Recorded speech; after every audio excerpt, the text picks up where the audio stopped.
Everyone would please stand for the Pledge of Allegiance, and Mr. Ben, could you lead us? Sure.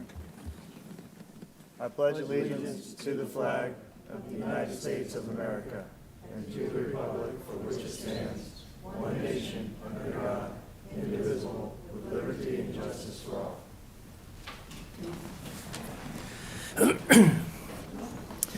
Okay, this is the Planning and Zoning Board and Local Planning Agency. It's an advisory board which makes recommendations to the county commissioners who will make the final decisions on all these items. Items on today's agenda will be heard by the county commission on August 4th. Items H4, H6, H10, and H12 are LPA items. When a motion ends in any kind of a split vote, a roll call vote may be taken to ensure accuracy. As a reminder, each member who makes a motion or a second needs to turn their microphone on so that your voice is on the record. At this time, if there's any board member that has had any ex parte communication regarding any application, please disclose so now. All right, hearing that, I need a motion for the approval of the P&Z minutes for May 9th, 2022. Second. We got a motion by Mr. John, a second by Bruce. All those in favor say aye. Aye. Any opposed? That passed unanimously. Now, we are going to be moving Ms. Rosenthal on items H9, H8, 12, and 13 up. You have the microphone. H8, 9, 12, and 13. It says H9 up above your head. There we go. Thank you. Okay, item H8. Oh, sorry.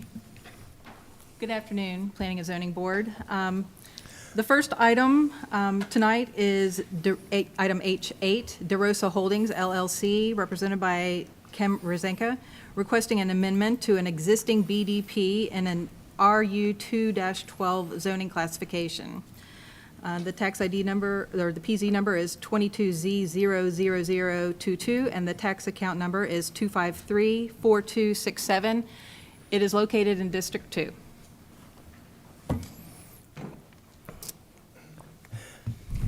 Good afternoon, Chairman Wadsworth, member of the Planning and Zoning Board. My name is Kim Rosenthal. I'm here on behalf of DeRosa Holdings LLC.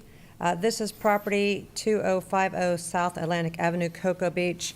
You have seen this property before. You have seen, I believe, 2 or 3 others of the 12 units that were to be built, 12, 13 units here that were to be built in this particular location. My client had come before you previously wanting to do 2 residences, but then he realized he might want the ability to sell one of the units. This is what's previously been approved, but that old BDP entangled everyone all together. So what we're just asking for is a new BDP that will allow him to either condominiumize or plat the 0.24 acres. So it's just a removal of an old BDP and a small change to the new BDP. Property shall remain under one ownership. The new language is unless platted or developed as a condominium. This isn't really doing anything else other than changing the ownership ability and the ability to sell this. The DeRosa Holdings are 2 brothers, but they don't really want to live next to each other. They want the ability to sell. So with that, I can answer any questions, but I know you've seen this not that long ago, and I know you've seen others. So I'm happy to answer any questions. If not, I'd ask for approval of the new BDP.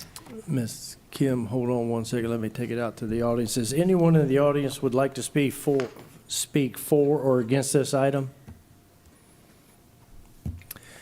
Okay, seeing that, I bring it back to you, Ms. Rosenthal. Does the board have any questions for her? Mr. Chairman, if there's no conversation, I'd like to move to approve the BDP with the amendment. Mr. Chair, I'll second that motion. Okay, we have a motion by Liz, a second by Ben. Item H8. All those in favor say aye. Aye. Any opposed? Okay, that passed unanimously. Item H9.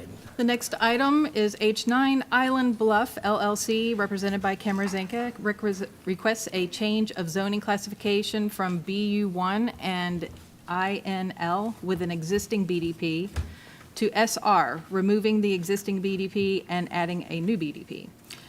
The planning and zoning number is 22Z00023. The tax account number is 2426893, and it's located in District 2. Okay, it's back to you again. Thank you, sir. Kim Rosenka here on behalf of actually the contract purchaser, Jean Buxell, who is purchasing the Island Bluff LLC. This is property on North Tropical Trail, 495 West Merritt Avenue. It used to have an old church on it. Some of you may remember that. Apparently, it was a very interesting old church. I don't remember it that long ago, but I bet Mr. Miniboo would know a lot about it. I forgot. Yeah. So this is a 2.12 acres. Mr. Buxell, who is a Montana hay baler, has purchased this property to make it his forever home. He and his daughter and son-in-law are planning to build 2 homes, and that's all they want to build. The future land use is fine, but the zoning is not. It's institutional, and what would actually be the driveway is BU1. So we're just asking for this to be changed to the SR zoning, which is 1 lot per half acre, but we're doing a BDP to limit it to 2. So that is the purpose of that. As you can see, there is residential to the north, residential to the south, and although this is all a commercial zone, there's a lot of little houses there that people do live in. Then some have been converted into commercial uses, but it's a mixed use out there of small businesses, multifamily, and single family. And as you move to the north, there is quite a bit more single family use. With that, we would ask for the change of zoning to SR, suburban residential, with the removal of the old BDP and inclusion of the new BDP. The old BDP did have some vegetative buffering, but I believe that was because there was residential to the north. Here will be residential against residential. They will meet all of the requirements of the code, and this property is intended to be professional office and laboratory use. So we'll be removing those uses and just having SR single-family zoning. And with that, I'd ask for approval, and I'm here to answer any questions. Anyone in the audience would like to speak for or against this? Okay, ma'am, if you could come up to the podium here and get as close to the microphone as you could and state your name and address for the record. Good afternoon, gentlemen and ladies. You can bring that microphone Is that, down. can you, am I There you okay go. now? All right, thank you Yes, very ma'am. much. Thank you for allowing me to be here. I am Sue Cody, and my address is 3345 Canaveral Groves Boulevard. However, I am here on behalf of the current request because I own the property to the south of this, adjoining the south of the request here. My property is 4 parcels, and I have concerns as to your approval of single-family homes. That's how it's going to adversely affect my property now and in the future for development. It does not seem to be the highest and best use of property in this particular area due to the current zonings that are already there. And it does concern me that you're going to put single-family houses in the middle of this. And it does not seem to be compatible with any comprehensive plan use in that area. And these things concern me. I am, as I say, the adjacent property, and the properties to the north of this property is zoned similar to what my property is zoned. And a developer was recently interested in my parcel, the Island Bluff parcel, and all the parcels to the north of that, which is the adjoining parcels. They were interested in it for development. This has been a few months ago.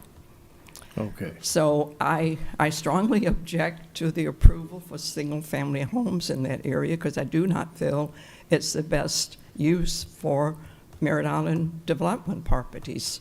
It's in the middle of RU-15 and commercial properties, so it does not seem to be appropriate. And I do request you take my concerns into consideration. Okay. All right. Thank you, All right? ma'am. Thank you. Thank you very much. Thank you. Anyone else would like to speak for or against this item? Okay, seeing that, Ms. Kim, could you come back up and I bring that back to the board? Yes, sir. Just briefly to address Ms. Cody's concerns, this currently is a professional and laboratory use, which certainly doesn't belong here. Also, this is, part of this property is in a flood zone, part of it's in the coastal high hazard area. So actually bringing this development, limiting it to 2 homes, actually makes more sense for the health of the Indian River Lagoon and for the flood zone and high hazard areas. But this is residential next to residential. It's certainly compatible, and it's right now an underutilized parcel. And this also provides a variety of housing opportunities, which is in your comprehensive plan future land use element. And with that, we would ask that you approve the SR zoning with the BDP and removal of the old BDP. Any questions for Ms. Rosenka? I have one. Yes, sir. Ms. Rosenka, is this vacant land now? I mean, Yes, sir. There's nothing on there at all? There's a fence around it. Okay, because in the aerials, it doesn't really show what's on there. It looks like there's some foundations or something. Yeah. Okay. It was an old church. That's all I've been able to uncover. Okay, so it was never built as a lab or an office? No. Okay. All right. Trying to find that woman's site. Not getting any in here. It's all right here. You see hers? Just the last one. Looking for that? No, I was looking for hers. I can see it now. It's never been nothing else. Isn't that, Kim, is that part of the Starkey Estates? I'm not certain. Okay. Right now, Island Bluff LLC is I'm Randy going- May and I'm Linda going May. back to 4. Yeah. Yeah. Also, too, the property to the south is one single-family manufactured home and one office building. Yeah. So what's currently there is a home. Now, maybe it's not used for a home, but your staff report does say it's one single-family manufactured home, which apparently is the property that Ms. Cody owns.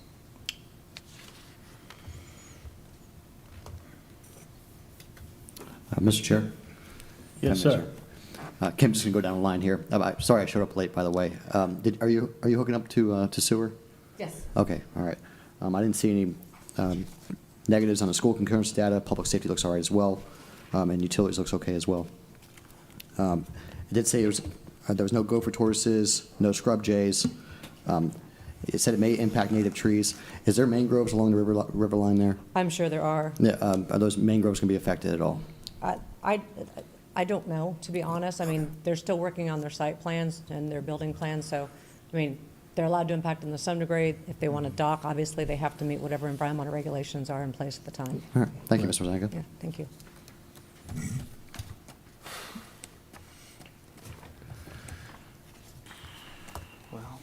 If there's no other discussion, Mr. Chairman, I'd like to make a motion to Any other discussion? Ms. Liz? move to approve with the new BDP. Well, second. Got a motion from Liz, a second by Bruce.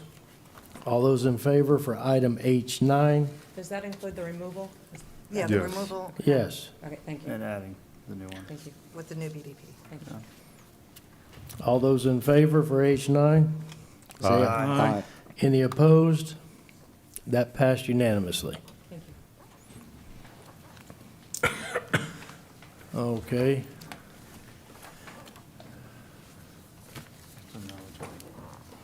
We are going to item H12.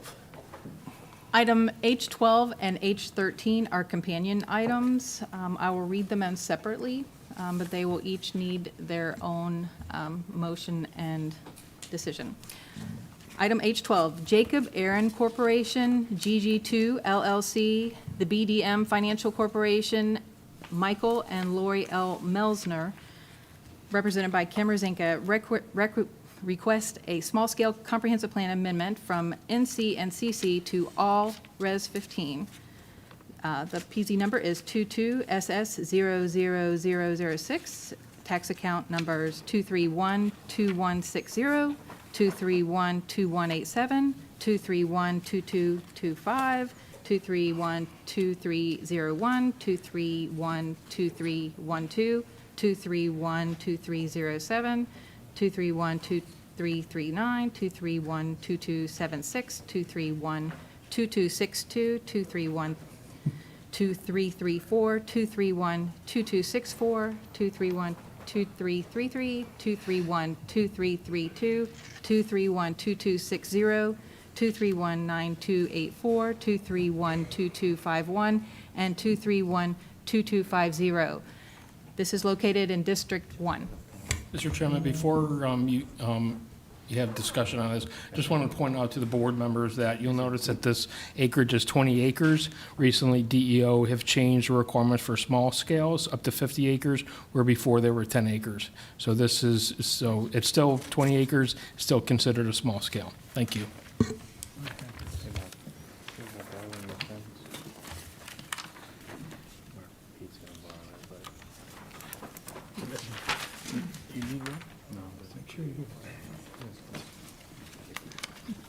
Good afternoon, Chairman Wadsworth, member of the Planning and Zoning Board. I'm here on behalf of the property owners and the contract purchaser, Blaze Capital Partners, LLC. With me today are three representatives from Blaze Capital that are developing this project: Chris Whitaker, Travis Blum, and Justin Cifreno. Also, the engineer of record, Scott Nickel, with DRMP, is here if you have any specific questions regarding this site. This property is 20.88 acres. It's a conglomeration of 17 parcels. It's east of I-95 and north of Port St. John Parkway. There's no developed land adjacent to this site. This site has gone through many iterations of what it might be. In fact, some of the land was either taken or given to the state for stormwater when the Port St. John Parkway. There was easements given for stormwater. This property's been undeveloped for a very long time, and this is a perfect opportunity for them to develop as multifamily apartments. I gave to you the concept plan that is in your packet. It's just a small in your packet, so I brought this just to see it. This actually has a 2.016 acres. We did another survey, that's why it's 2.88 acres. Looking to develop three-story multifamily, 288 units with a max of 313. There'll be a clubhouse and a pool, and there'll be some garage parking. There are two items before you. One is the change of future land use from neighborhood commercial and community commercial to residential 15. The thought back in 2009 was to develop a hotel, motel, and there's just not enough need for that in that location at this time. Also, they had, I think, 335,000 square feet of commercial that was intended to go here. And again, there's just not enough rooftops there to support that kind of commercial development. If you read the staff report, you read vacant, vacant, vacant. All this land around here is vacant with a few businesses. Parish put up a facility. There's a gas station going in there. And as you'll hear, FPL is looking for a station to put there for their vehicles and repairs of their vehicles. And we've actually been working, it's the same owner that's selling the property, so we have been working both with FPL and with your staff, dealing with easements and accesses and stormwater and things like that. So staff has been very helpful with that, and as FPL has. So this change in future land use will allow this multifamily apartment complex to go here. This is a great location for multifamily apartments, right there on Port St. John Parkway in Port St. John, right next to 95. They can go north, they can go south, they can go east. So this is a great ability to get some new apartments up in this area. As we all know, housing is desperately needed. Your comp plan even says that you should have a variety of housing elements and opportunities for people, and that's what this developer is attempting to do. The proposed use will not diminish the enjoyment or safety or quality of life in any existing areas. There's only two single-owned properties around this area. To the north is mostly land owned by the Internal Improvement Trust Fund until you get to the other side of all of that, that state land. Will not have a negative impact on transportation. No level of services will be impacted. There's no school concurrency issues. This will be on sewer and water, and it will continue to maintain the drainage patterns that are currently in existence.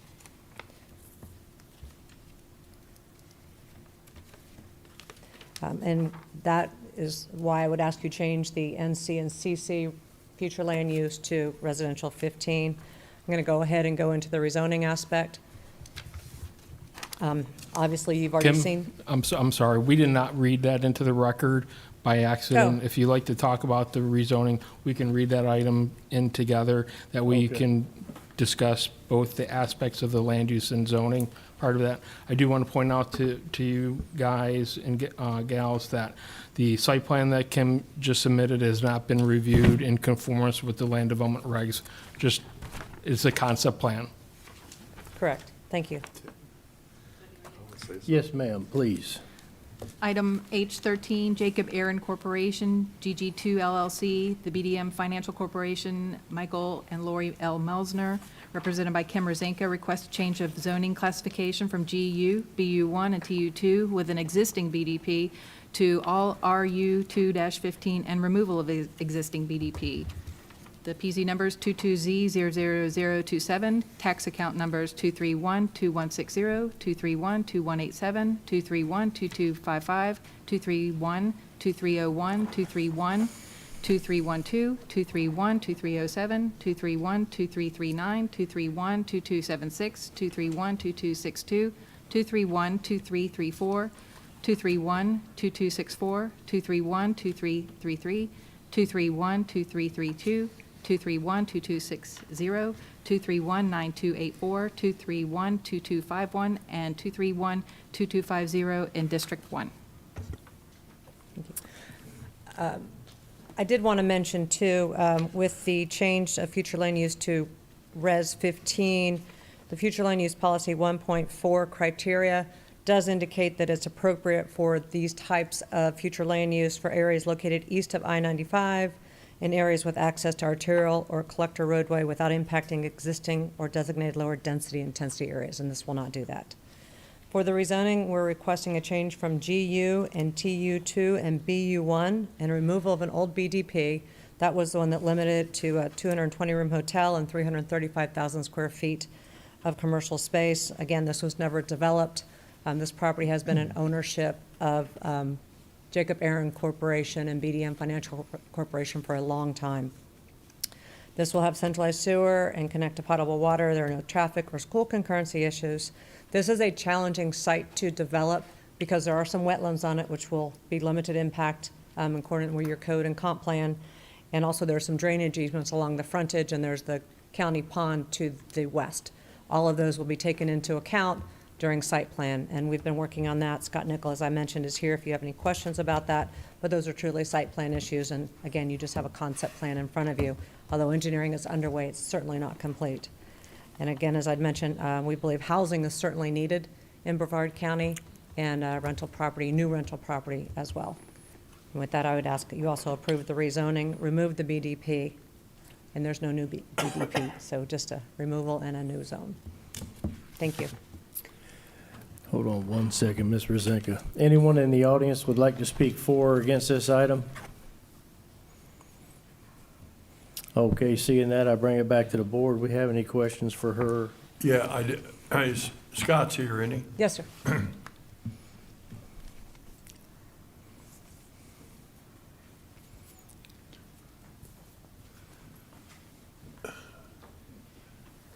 Scott, are the scrub jays in control out there now? Are they in control? I don't know. We have not completed an environmental assessment just Okay. yet, but we're in the process of doing that. But you know they're there? We know that there's a Okay. potential for them to be there. Yeah, okay. It's been a great home. That's,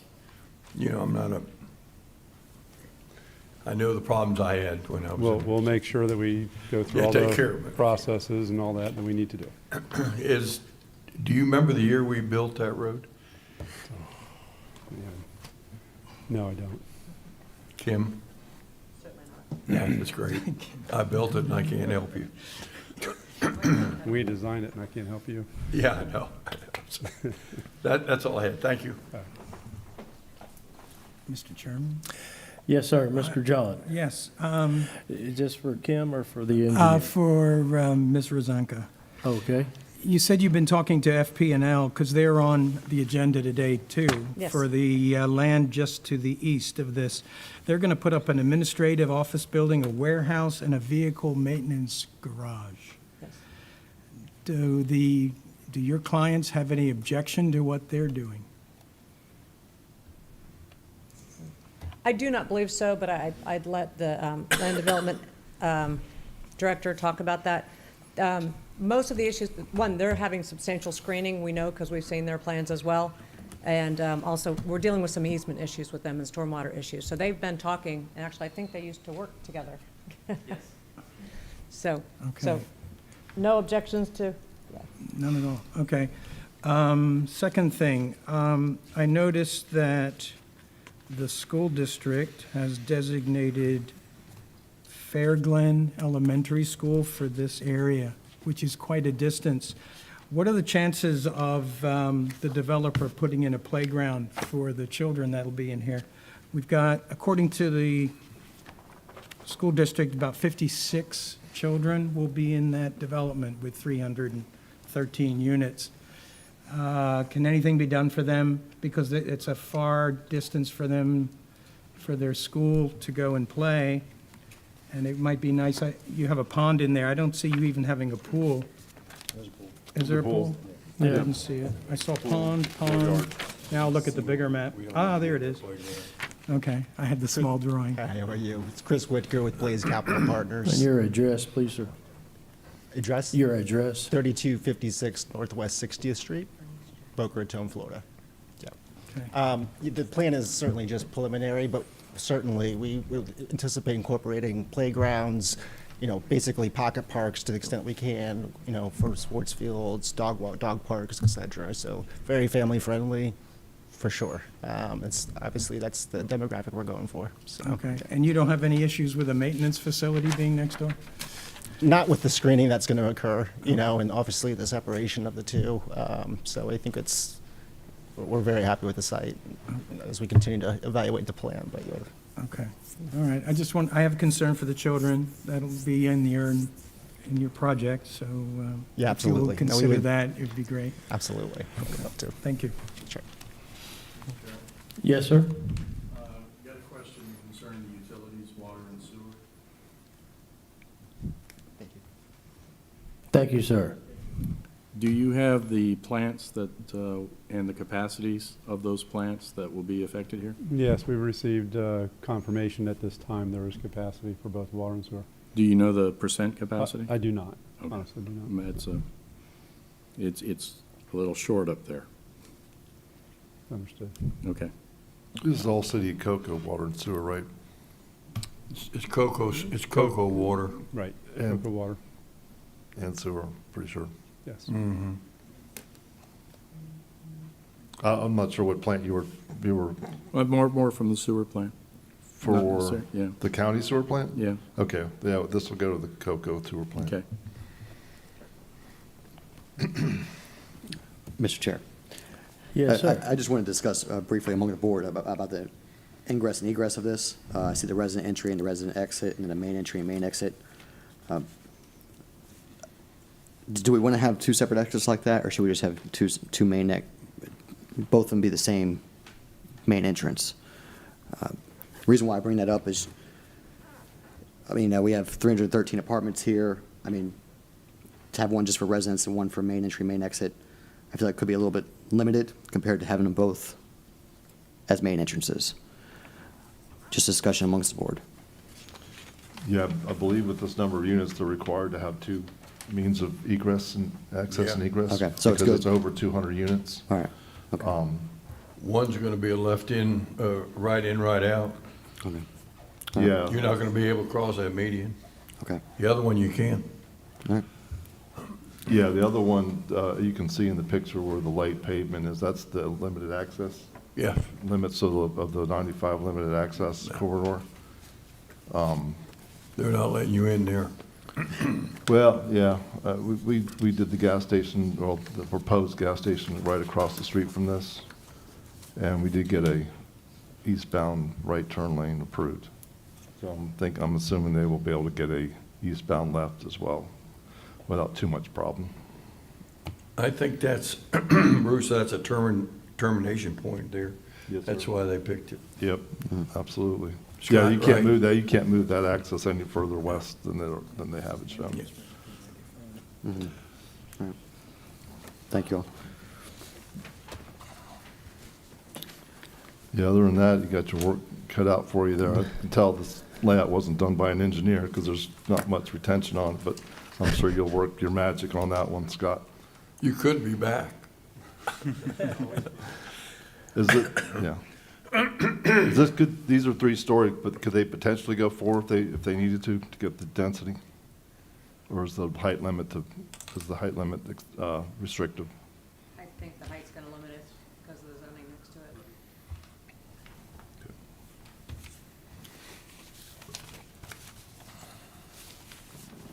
So, as far as the playground for the kids and all of that, there's the Bernice Jackson Community Center. It's like less than a mile, it looks like, from this site. And we've got a full indoor gym, playground, so if you need a selling point. And I think having the FP&L plant so close to you with a hospital, this apartment complex will never lose power. They'll probably be on the grid, so it's probably not a bad thing either. And, you know, as far as the presentation by Ms. Rosenthal, it meets all the criteria. So, you know, if you're looking for a motion for the comp plan, I guess we need to start there first. Liz, you referring to H12? 11. H12, Oh, 12, yes, sir. H12. Okay. The comp plan. So I'd make a motion to consider a small-scale comprehensive plan amendment to change the future land use designation from NC and CC to Res 15. And I'll second. Okay, item H12, Liz with the motion, Pete with a second. All those in favor say aye. Aye. Any opposed? Item H12 passed unanimously.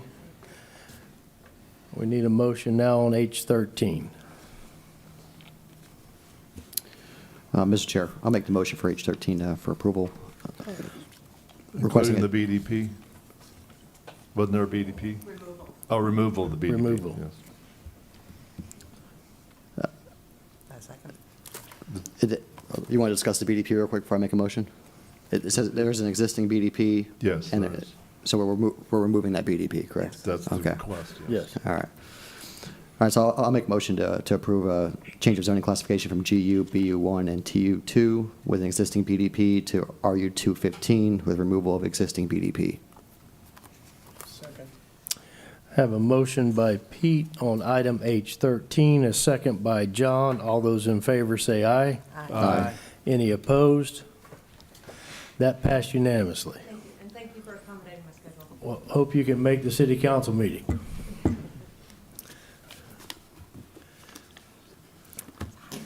Now we will go to item H1. Okay. Item H1, Daniel P. and Amber N. Allen request a CUP for Farm Animals and Fowl for medical hardship in an RR1 zoning classification. The PZ number is 22Z00017 at tax account 2405506 in District 1. Okay, is the applicant here? All right, if you could get as close as you could, ma'am, to the microphone and state your name and address for the record. I'm Amber Allen at 2625 Wagon Road, and I'm trying to get the conditional use permit for my two miniature potbelly pigs. They are emotional support animals for my husband and myself. I've had them for 3 years. They live inside the house. They have 2 beds inside my house. They go outside to a fenced yard. They go through a doggy door. They're probably inside 75% of the time, and 25% of the time they're outside. I'm drawing a blank, sorry. That's all right. They're very pampered pigs, I guess I would say. I feed them 100% vegetarian diet, so their poop does not smell. And then, just like any other thing, I just throw it away when they do go to the bathroom outside. So, and you can use it for compost, their manure, but we just choose not to. I do have 5 chickens on the property as well, but they mingle just as fine together. I don't know, they're just like dogs. Okay. They're like my babies, so, yeah. I don't know. I do have a pamphlet. I don't know if I could give it to you guys, but a little bit more information on Well, we miniature have, pigs. we have You everything. do? Yeah, I Yes, do we have I- everything here. Okay. And is there anyone in the audience would like to speak for or against this item? Okay, ma'am, if you could come up and state your name and address for the record.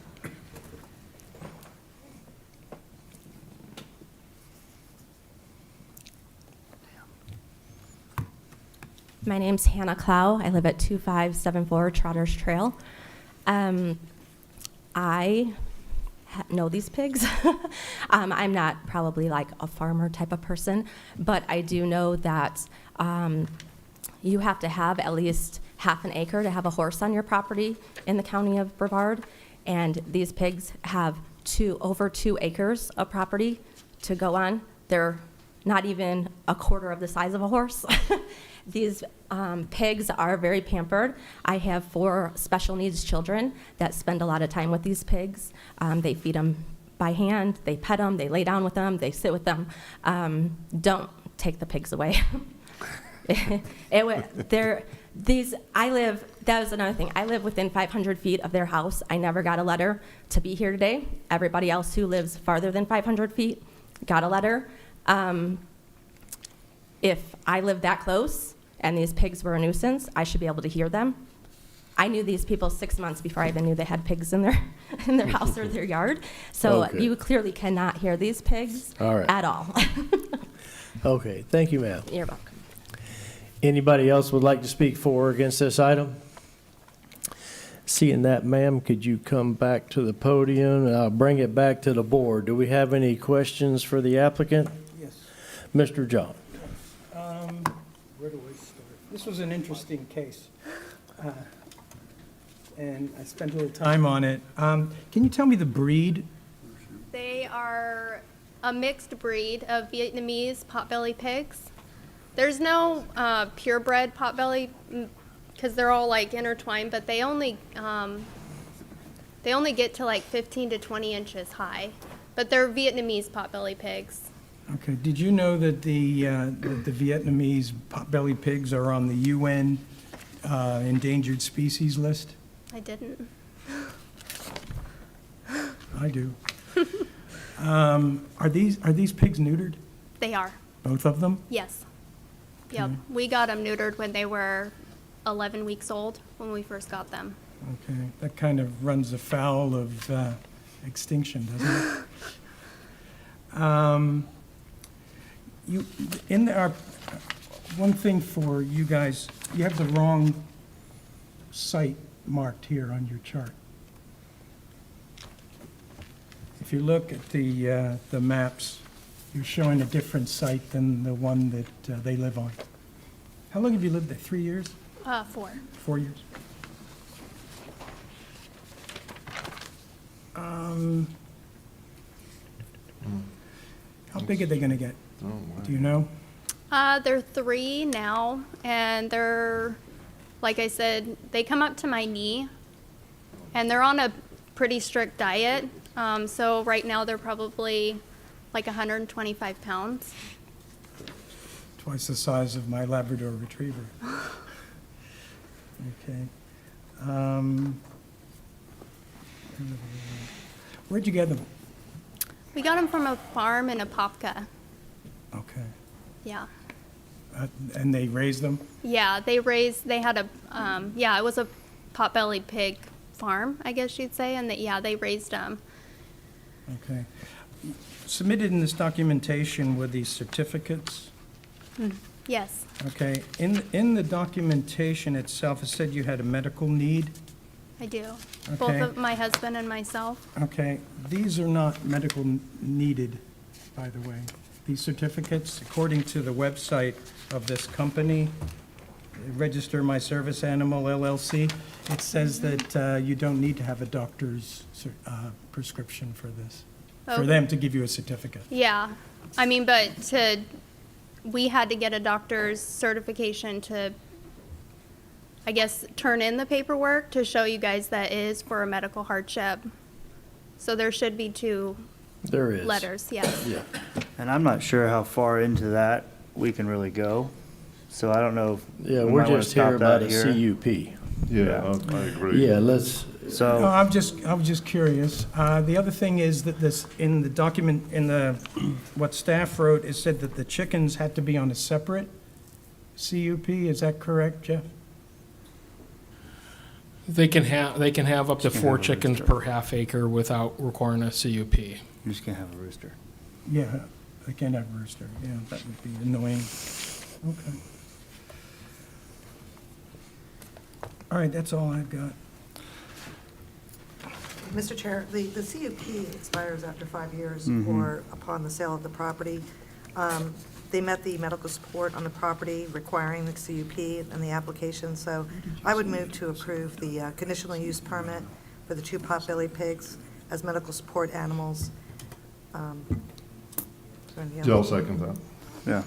we have a motion by Liz, a second by Bruce. All those in favor say aye. Aye. Any opposed?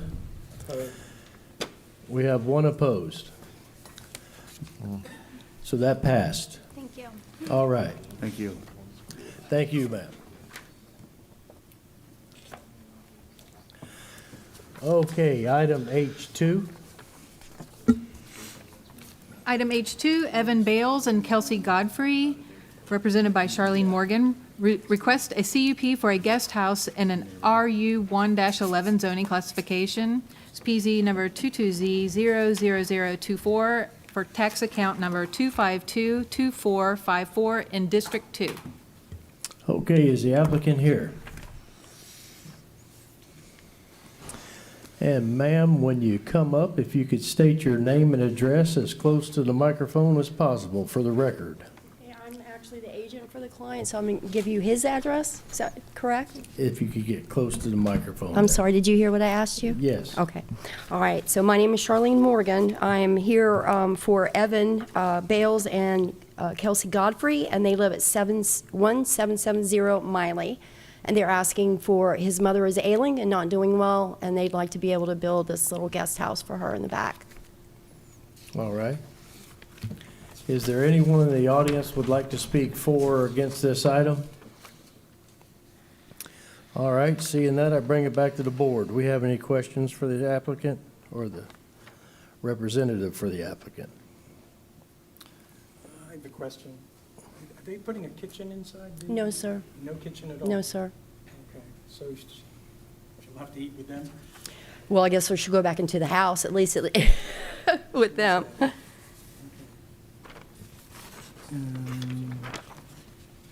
Something I read about the electric.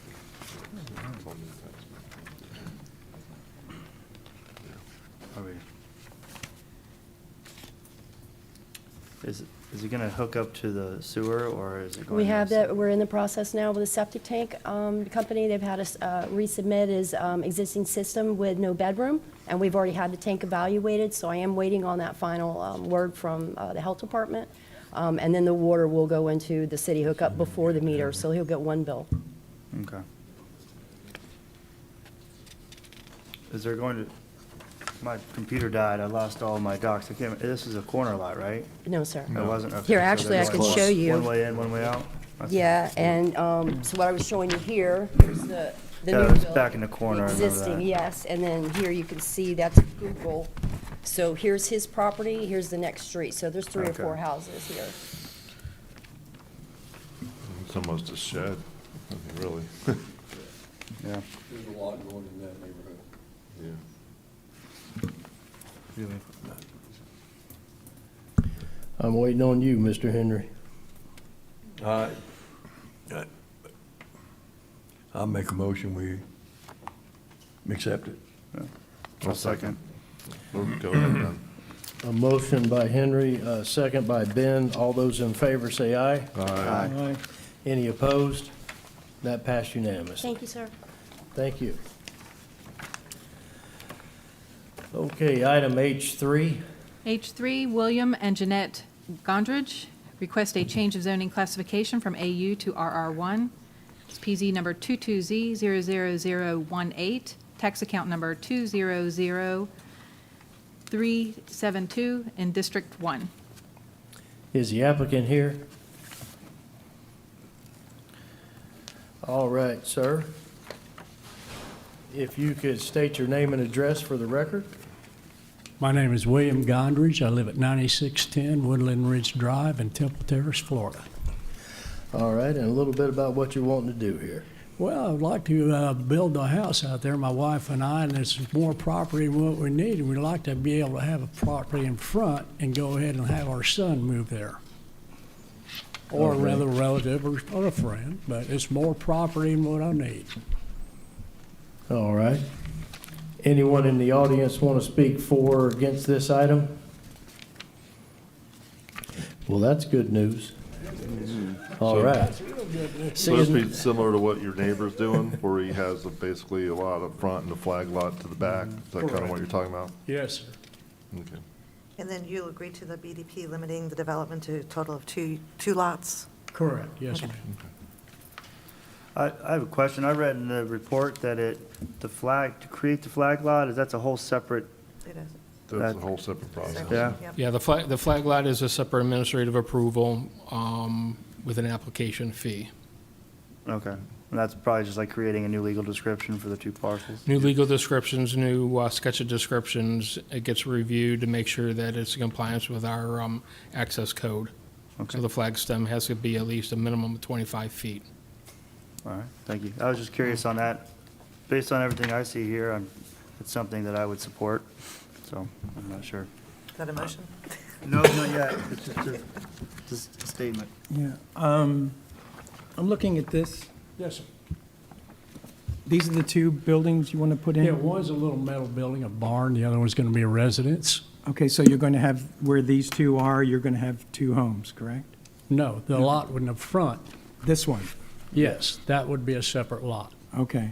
So there'll still only be two buildings on this? Correct. whole lot. Okay. Hey, thank you. Yep. Mr. Chair, Yes, sir. I'll make a motion to approve the request of zoning classification from AU to RR1 With the BDP? with the BDP. Thank you, Liz. I'll second. Got a motion by Pete, a second by Liz. All those in favor say aye. Aye.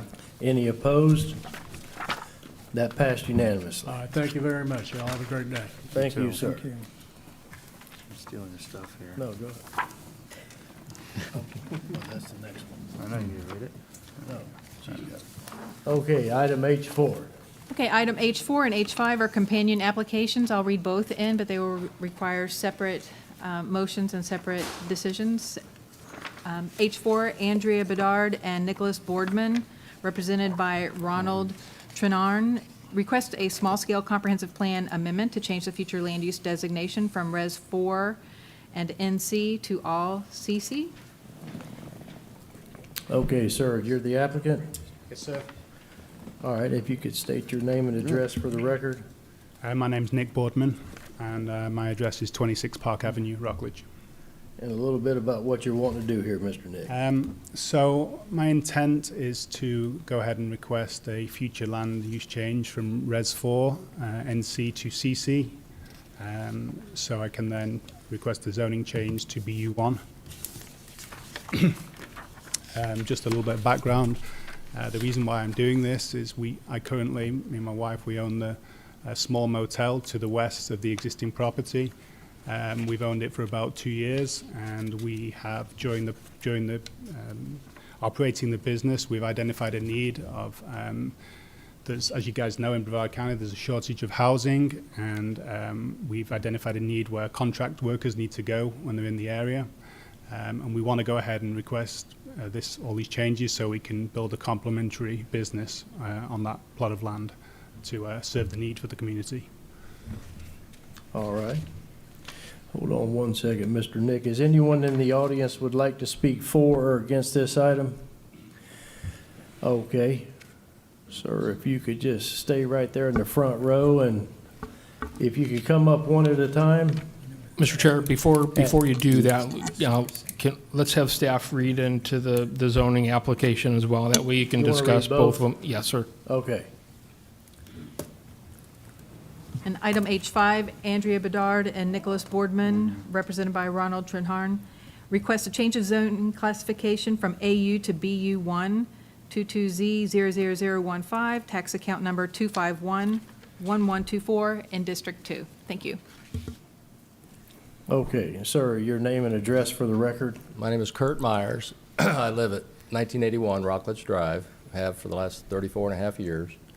I kind of spearheaded the project to get Coquina Road, which is the road this property is on, paved about 30 years ago. And with the help of Mr. Minaboo, we were successful. I knew I was going to get in the middle of that one. So I learned a lot about roads, especially about that road. We had a lot of problems, and without his help, it would not have gotten paved. It's only a 20-foot right-of-way on that road, total, no drainage on either side. So drainage boxes were put in the middle of the road. It was an inverted crown, and those now get overwhelmed at times. They don't get cleaned out as often as they should. And a variance was given to a pet daycare center on the north side of Coquina with a driveway out onto Coquina, which drains, I would say, a good portion of their parking lot.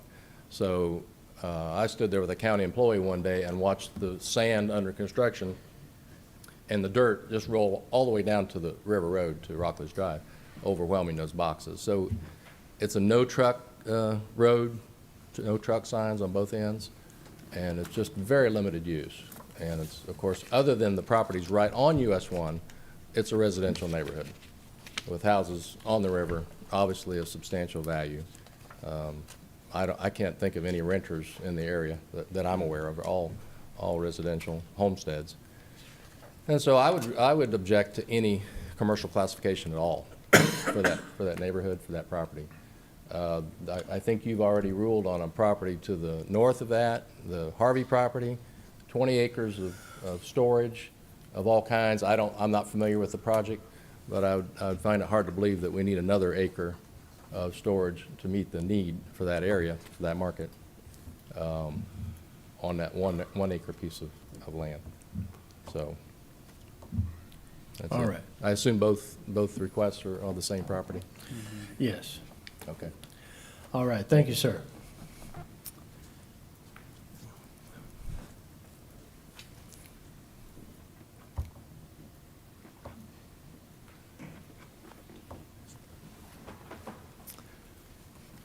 Hi, I'm Geraldine Bird. We have two properties on Rockledge Drive. I'm going to need your address too, please. I have two. 1983 Rockledge Drive is our main address, and we also own a home at 1971. Both of these properties, I can look out my back windows and see this property. So I am speaking against doing this. I want to keep it residential. It's a very small piece of property. It's not very large. The road is extremely small. I cannot see big trailers or RVs easily pulling in there or pulling out. It is also a road that is closed to big trucks. They can't make it down there. So I am speaking opposed to this and hope we keep it residential. All right. Thank you, ma'am.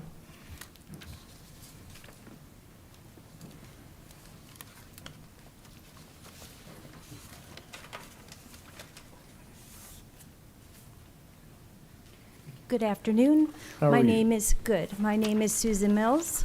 I am 21 Coquina Road. I am the direct neighbor of this property. To the east?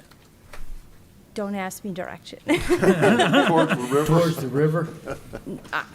This is the property, and I'm right next door. Okay. I have moved in approximately 2 years ago.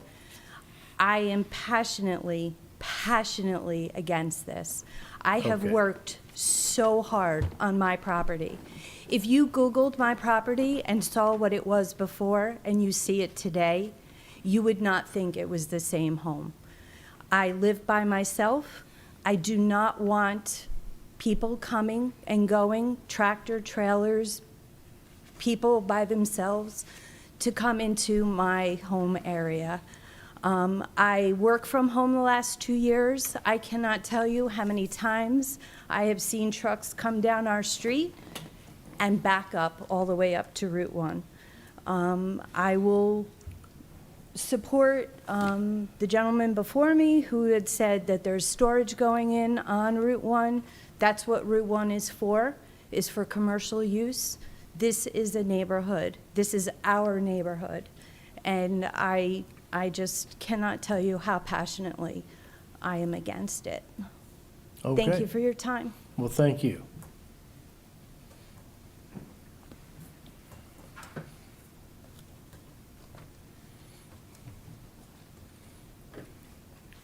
Good afternoon. My name's Eileen Zuki, 2035 Rockledge Drive. Okay. I walk up and down the road a great deal, and I see just, life around happening. One of the things I've seen fairly recently and fairly consistently are folks coming from the motel and going down to fish on the river. There's a small bit of public land that they can get to, but unfortunately the fish don't care about the property rights. They move into private property, and here these fishermen are going up and down trying to catch their fish, trespassing on private property on the river road. When we get more transient, we get commercial trailers there, whatever we get, we're going to have more people coming down, not understanding the nature of the private property, fishing or whatever on the road. I've also seen that you get a school bus, you get the trash companies going on that road. You can't get anybody turning in and out of little side places, and it'll be so congested on Coquina. With Houndtown, we've got a lot more people utilizing their parking lot for more than Houndtown, and that adds to the congestion on the road as well. I really hadn't intended to speak, but I saw the need for it because I believe it will ruin the character of the road, it'll overuse the road, and it will spill over into the residential homes that are close to Coquina and either further up and down on Rockledge Drive. Thank you. Okay, thank you, ma'am. Mr. Nick, if you could come back up to the podium.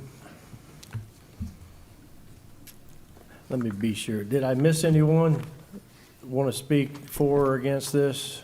Okay, we're good. You hear the concerns there. Would you like to? Sure thing, yeah, I'd just like to make a couple of rebuttals. I also live in the area a couple of miles north, like I said. If you could get as close as you could, thank you. Yes, sir, Mr. Chair. I also live in the area about 1.5 miles north, and I completely agree with my neighbours. It's a lovely residential road. There's high-value properties. It's a beautiful area of nature. I want to make sure that I've communicated to everyone that I'm only intending to do something residential with this piece of land. So whether it be an extension of the motel, some efficiencies, or a bed and breakfast type situation, I don't want to do anything else commercial, just those items. So I want it to be tasteful and in fitting with the existing and surrounding properties. The business that, like I say, we bought 2 years ago, we've completely refurbished it. We've remodeled it. Our reviews have been great. And we're doing our best to help the community. I understand their concerns, but I'm really trying to fit in with the neighbours. I'm not trying to ruffle any feathers. I'm just trying to build, a very small complementary business, in the local area. I'm not a big, multinational here. I want to make sure that the neighbours have got to keep mentioning the concerns of the traffic and the RVs and storage. There's no type of storage going on. Like I said, I just want to build a building that folks can stay in. Contract workers can stay in town for 90-day type periods. So, that's my intent here to develop this property. So, if you guys have got any questions, I can. Yeah. Mr. Henry. The history of down there is just unbelievable. That motel, whatever you want to call it, has been there almost as long as Harvey's Groves has been there. One time it was a very thriving location. And as Mr. Myers pointed out, the degree of difficulty working on that road, I'm not sure if we only have 18. I might have cheated when we went down there. to make it 20. It's just, I've been gone a long time, so I can do that. It's just a difficult situation down there with everything. And so many people, there's a lot of people that haven't been, that's not here today, that's been down there forever.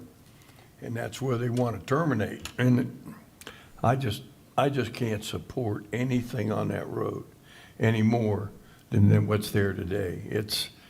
That neighborhood doesn't, this is one neighborhood that really and truly doesn't deserve it, any more impact. They live with congestion all the time, and it's just, when the people on the river, that road probably wouldn't be there, but I certainly can't support it. I'll second that. Yeah, I just had some comments. I'm not saying that what he wants to do might not be the greatest thing, for that area, but he's asking for a rezoning and a land use, and we really don't know what could happen. He could turn around and sell it. He could do something completely different. There's no BDP. There's residential behind it. I mean, this is an area where we should have a plan and conditions and all kinds of things. We really have nothing. And if we could hold him to what he says he's going to do, maybe that would be okay. I don't know if it would be, but I just don't feel comfortable rezoning this and changing the land use when we really have no plan and we can't hold him to anything. It could become anything that would be allowed in a BU1 zoning. So without a BDP and a plan, I will not be supporting this. Mr. Chairman? Yes, sir. I'd like to ask staff, Rockledge Drive is a designated scenic highway, is that correct? From 1962? That is, Gene, do you know that?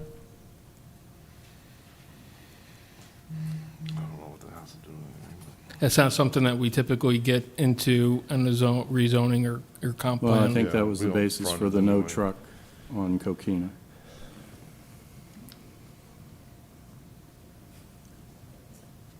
And I'd like to add that the history there is very extensive.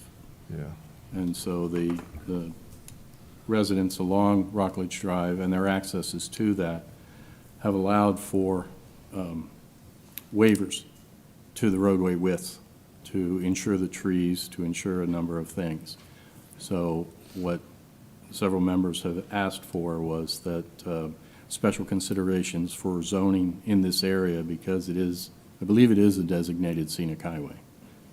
And I concur with sentiments of the members here. Mr. Chair, if I may.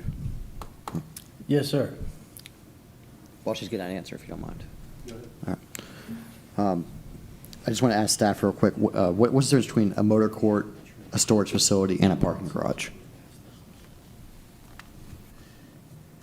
Oh, sorry. I just want to ask staff real quick, what's the difference between a motor court, a parking facility, and a storage facility, and a parking garage? Well, motor court is not defined in our code.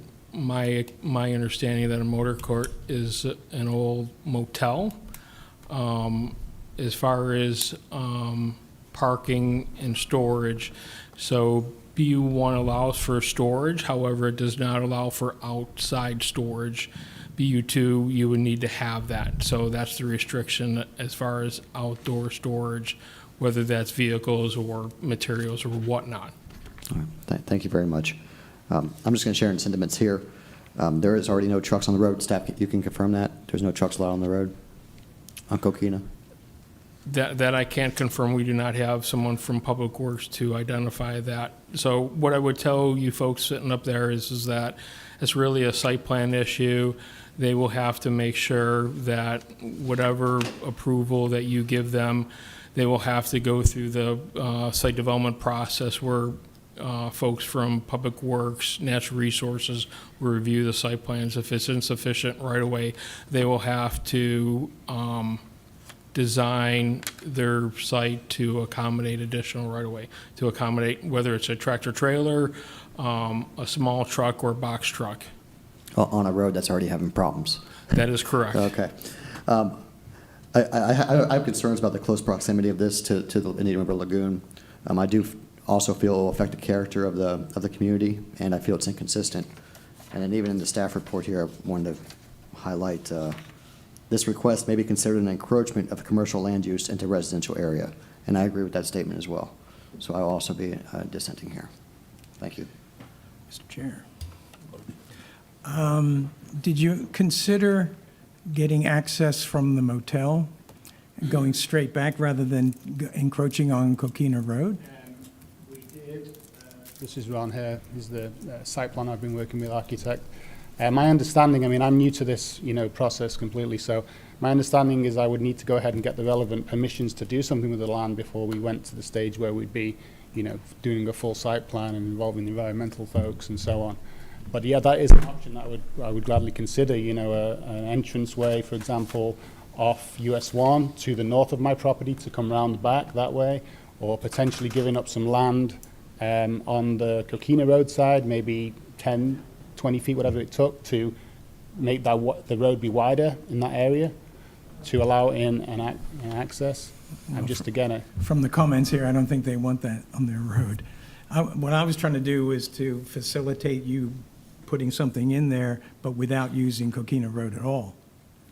I mean, again, yes, I would gladly entertain access from the north. If I would obviously have to speak to my neighbour there owning that property, but I could give away some land on the north side for sure.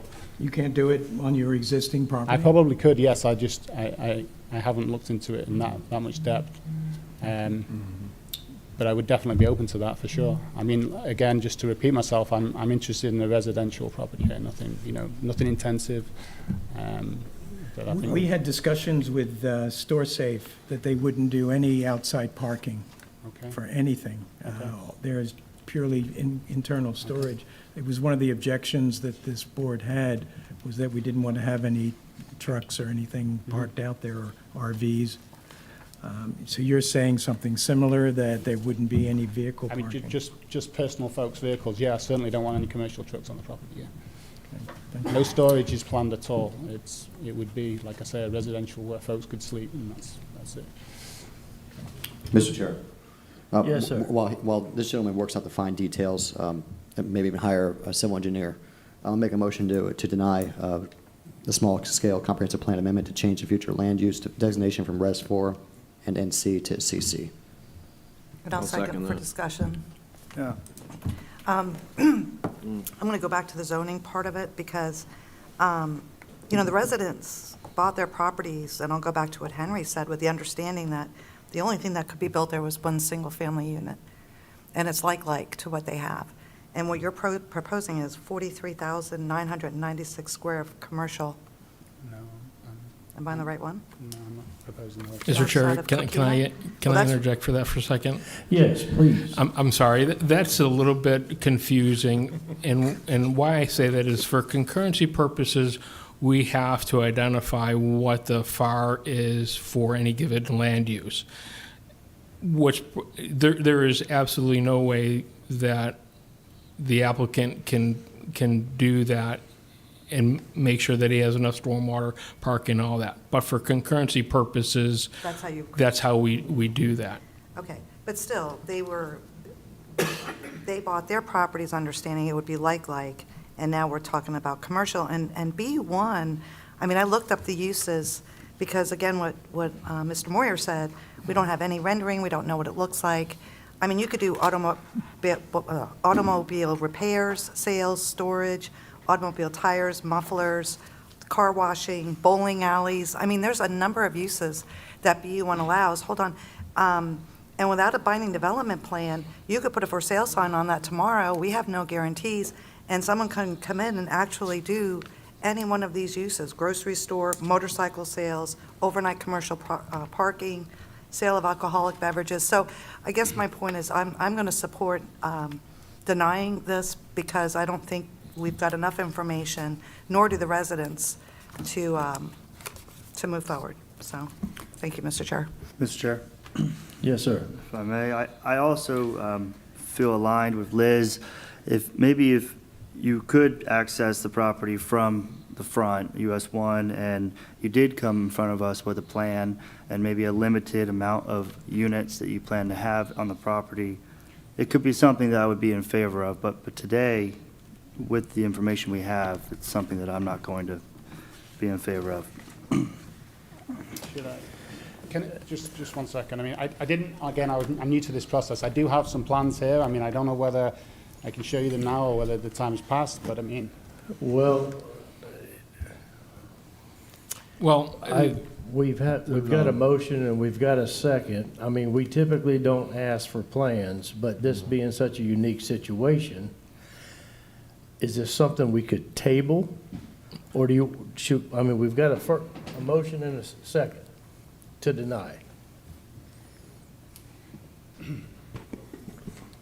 What is the rule? If there's a denial, is there a time frame where he cannot come back? I mean, we're just recommending, so whatever we Correct. do really is non-binding. This item's still going to go to the Board of It's County still gonna go to the Commissioners, board. just Okay. subject to your recommendations of denial. Okay. Yes, sir. Now, you have a first and a second. Correct. So you have to take a vote on that. If you guys want to reconsider and table it, that's also the recommendation that you Well, might Liz give. had opened it for discussion Okay. also. Well, I mean, I'll have to agree with, I mean, I'm definitely in support of the motion. You know, we do not have enough information, and because this is a So transitional unique. zoning from residential to commercial, and we're in the middle, we need to have a lot more information. So I will be in favor of the motion, if that's the discussion. Mr. Chairman, Yes, sir. you know, you got all these people here. There's no reason we need to table this issue. I agree. We just need to move on with it. I mean, it's unfair to the people that have come out today. I agree. Okay, And we let got me just share one little tidbit. To the best of my recollection, Coquina started at the river and went up to US 1. It wasn't, they started at US 1 and went to the river because US 1, I mean, the River Road was US 1 in the old days, you know. I wasn't here, but I heard that, you know. You were born that day. but- All right, so we have a motion by Pete for denial and a second by Liz. All those in favor say aye. Aye. Any opposed? That did not pass, sir. All right, thank you. Now you have to make a That's- motion that's- for the zoning. That's item H4. Yeah, and I'll make a motion to deny. And I'll second it. For item H5, a motion by Liz for denial, a second by Henry. All those in favor say aye. Aye. Any opposed? That did not pass neither. Okay, item H6, and I guess H7. H6 and H7 are companion applications. James and Vikki P. Dean request a small-scale comprehensive plan amendment and a change of zoning classification. The small-scale amendment request is from Res 1 to 2.5 to Res 1.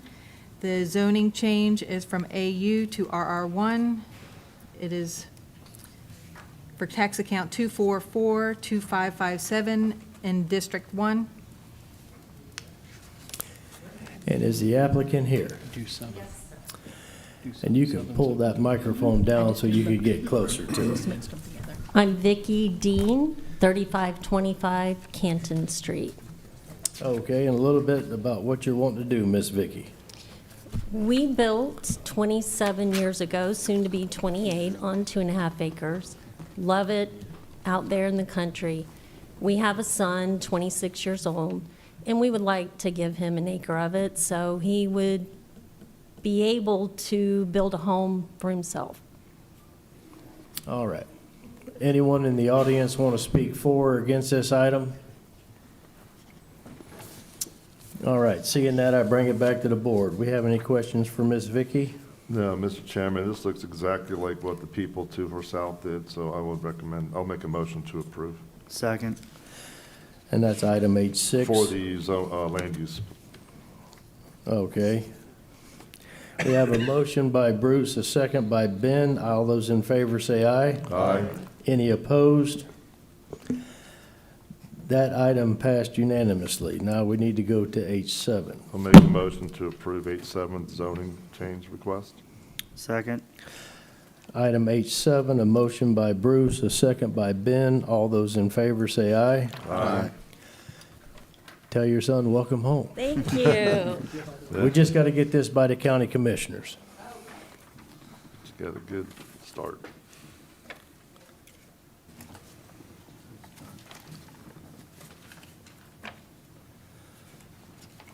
Okay, item H10, and I guess that's going to piggyback with 11. Item H10, Sunshine Petro Incorporated, Jacob Aaron Corporation, Alice Elaine Tisthammer, represented by John Rosenthal, request a small-scale comprehensive plan amendment from Res 4, NC, and CC to all CC.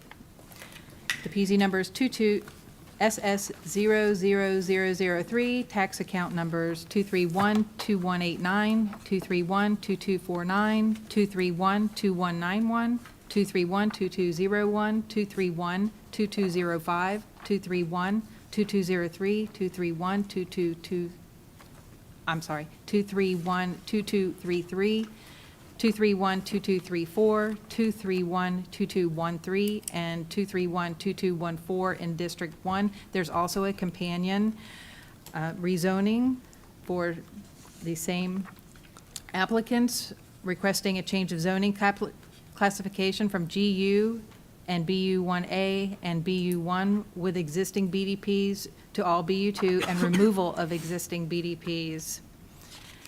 The PZ number for that is 22Z00020, and it's the same tax account numbers. Should I read them all in again, or? No, we're good. I don't know if they need to read that in for the record. Okay, thank you. All right, and the applicant is here. Good afternoon, Chairman. My name is John Rosenthal. I'm with Florida Power and Light.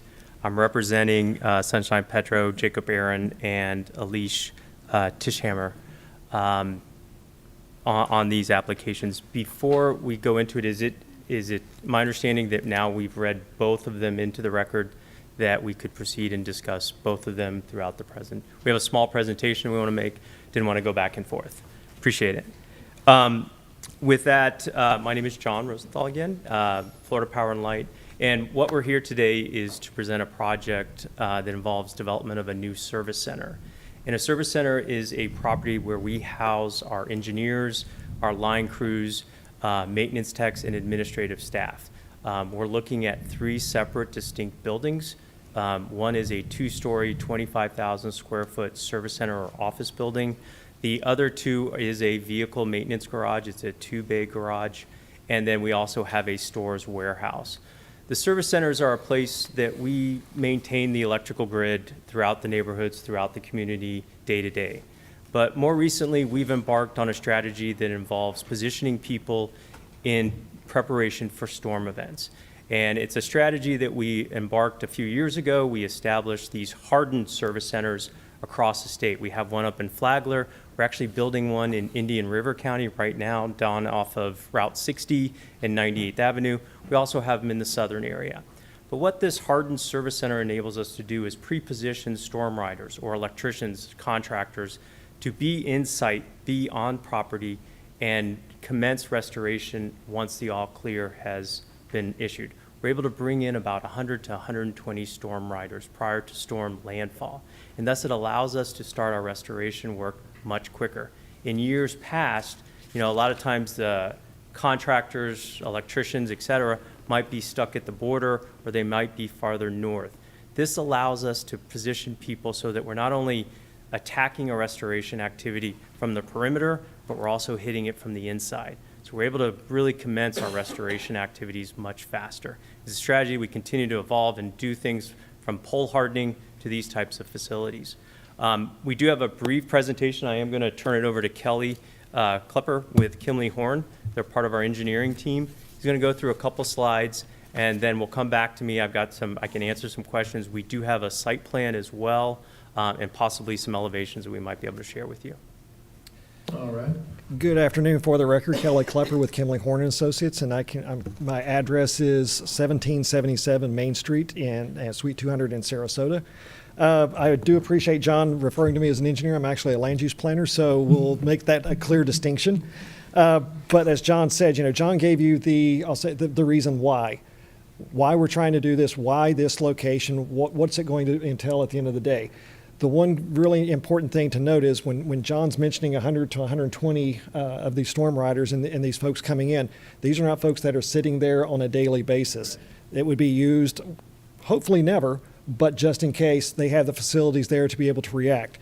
I'm going to probably Just use the arrows. Yeah, there we go. There again, as John said, John Rosenthal. We also have Jack McGowan with FP&L. With me today is Alyssa Monahan, who's one of our senior planners. Chris Holland, who is the engineer, could not make it, but he promised that I would not have to answer any engineering questions, but we'll do our best. So as was read into the record, there is 2 applications. There's actually technically 3 when you start looking at the future land use. And what we're trying to do is clean up the future land use map, as you can see there, for 2 parcels. And that totals approximately 4.25 acres. Concurrent with that is a rezoning for the 10 parcels, which would total approximately 17.7 acres. And then also it would be the removal of the 2 existing BDPs. So as John said, we do have a site plan. We'll work through that. We have identified as part of our applications not only a series of consistency elements with the county comprehensive plan, but also with the development code, citing those areas where we believe we are consistent with not only the goals and objectives, but also the policies that the county has established for growth and development, and also meeting that competent substantial evidence component.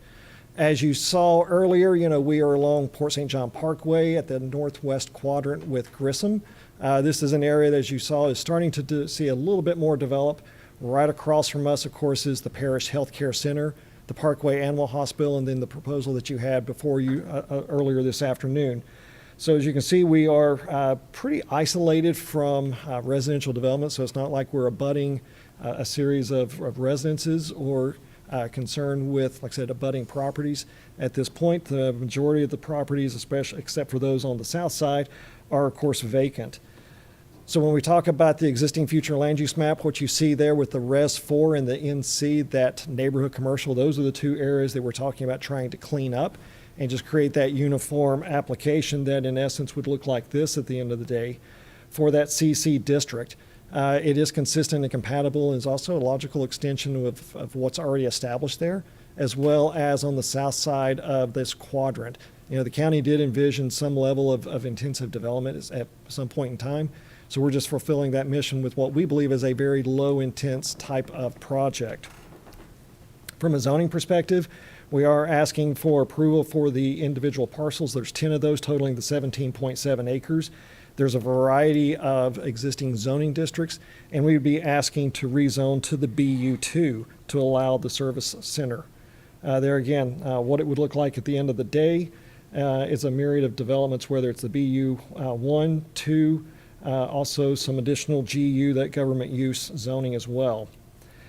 So from a preliminary site plan, and I'm not going to try to steal John's thunder, but what you can see is access off of Grissom Parkway, access points off of Port St. John, segregated access points for the customers as well as the crews, areas of buffer, a significant amount of buffers, as well as, kind of an attention to detail. So, from a service component, how we get the trucks in and out and the equipment in and out in an orderly, efficient manner, this is probably one of the most efficient designs that we can have on the site.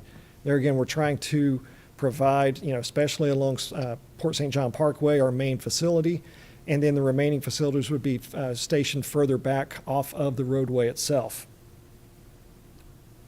And with that, we are requesting a recommendation of approval so that we can move forward to the Board of County Commissioners, and we're happy to answer any questions you may have. This is much needed. Yes, sir. Mr. Chairman, Mr. Rosenthal, I'd like Sure. to ask him.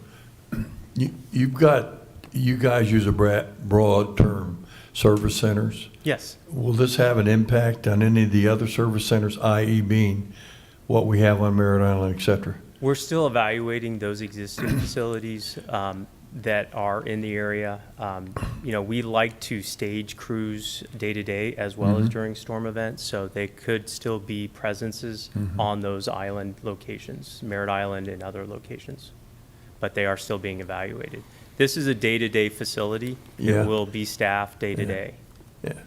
You know, I don't need to go through it here. Merritt Island's tough. Yes. Yeah. One of the And, reasons is because of the bridge closures and things of that nature is why we're building this where it is located. It has great Yeah. access to 528, but it also takes us off those islands Yeah. during a storm event, gives us a place to hunker in for a storm event. Well, Elon Musk is going to help you guys on the NASA Causeway, so Yeah. that's going to help a lot. Okay, that's all I had. Sir, I got to ask this, but is there anyone in the audience want to speak for or against this item? Mr. Chair, if I may, See, now bring it back. the site plan that they show, just keep in mind that that has not been vetted to make sure that it meets county code, so it's just a concept in nature. Thank you. Correct. We've been working with county staff on the best plan and strategy for accessing the property as well as screening the adjacent future residential project that might be to the west. We've also reached out to some of our adjoining neighbors, Parish Hospital and the Animal Clinic, to kind of hear any feedback from them as well as we move through this process.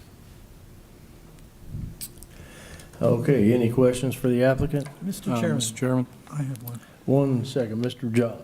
Okay. I'm unfamiliar with these type of service centers. Are you going to have any outside storage of transformers and utility poles? We will. There will be outdoor storage, and that's why we have proposed an 8-foot screening wall around the perimeter of the site so that you don't see those types of things. We also anticipate softening the screening wall on the outside with low-level shrubbery.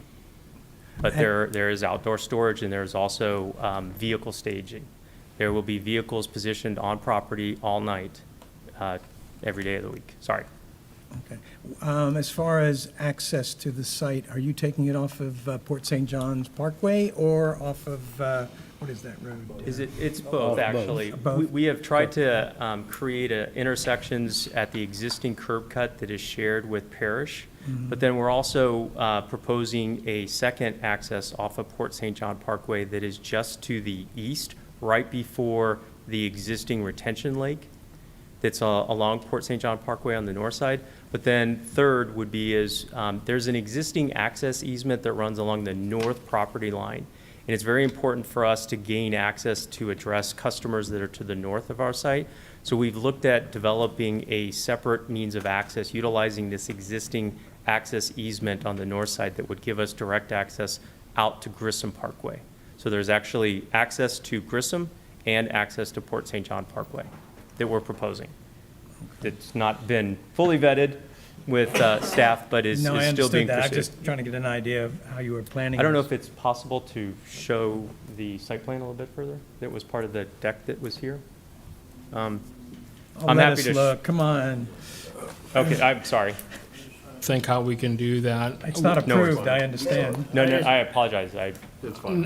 What I can probably do, let me see if it was in the I don't packet. think it was in the packet. No. It's not. It Jeff, was on I the think screen. we've got enough info. I do. Yeah, it was on the I screen. mean, as far as the zoning going. Rob had a question. Yes, sir. Mr. Ben. Not me. Down yonder, Rob. Oh. Rob. So, Mr. Rosenthal, Yes, sir. you're saying this is a service center, but it's also an emergency operations center that may be used? Like a that's- staging area for, incoming assistance for, let's say, a wide area disaster? So the phrase emergency operations center is a little touchy. Yes, I know. But I'm a it first is- responder with FEMA. It is a facility that we anticipate staging storm riders. Okay. We have designed it, we have set aside space on the property so that we can stage outside contractors that are coming in to assist with restoration activities. I'm hesitant to Yeah, give I it that understand. title, but The it's set up. acronyms are very hard to Yes. stop. It is set up with a number of redundancies and backups and features that will help us maintain operations during severe weather and severe events. and help us get back to restoring power as quickly as possible, whether it's also a weather event or it's something else. Well, primarily pre-staging for, additional assets to come in to be available. Correct. And even if it's assets that'll be further south, that's That's- just a staging area for that. It is just a staging area I- for them, but it also could be a staging area for which the assets positioned can embark on restoration in the area. Correct. So what's nice about this, and I'm in favor of it, is that, the transportation corridors are suitable for that. Yep. So, and having been a first responder for 30 years, both in international and domestic deployments, wide area disasters and having FPL or Altec or whoever's there Yeah. restoring power is primary for the people of the areas, the affected areas. So I'm very much in favor of this. Thank you. Mr. Chair, unless there's any more discussion, I think this project is amazing for our county. We all know the number one thing we want back after a hurricane is our power. It's in a good location. I have been in the EOC. It's in the middle of a residential neighborhood, and they've got towers and antennas and, lots of equipment, but, once you're there and there's a storm, you're there, and then you deploy. So it's not a in and out kind of operation that I can see, other than the day-to-day staff that you would have there. So, so I would move to approve the comp plan amendment change. Second. We have a motion by Liz, a second by Bruce. All those in favor say aye. Aye. Any opposed? Chairman, That item passed. Now we need a motion on the next item. I'll make a motion to approve H11, the requested planning and zoning change. And rescind. And with the existing BDP to be removed. Second. Just to clarify, there's Two, remove both. Yeah, okay. Thank you. Second. A motion by Liz, a second by Bruce. All those in favor say aye. Aye. Any opposed? That passed unanimously. Thank you. All right, thank you. Yeah, good luck. We done? Good job, Meeting adjourned. We got through it. Good job, Chairman. The opinions expressed by any member of the public during any period of public comment do not necessarily reflect the views or opinions of the Board of County Commissioners of Brevard County, Florida, Space Coast Government Television, or the program sponsor, and are solely those of the presenter. The Board of County Commissioners of Brevard County, Florida, Space Coast Government Television, and the program sponsor hereby expressly disclaim any and all responsibility or liability for any defamatory or slanderous statements expressed by any member of the public during any such period.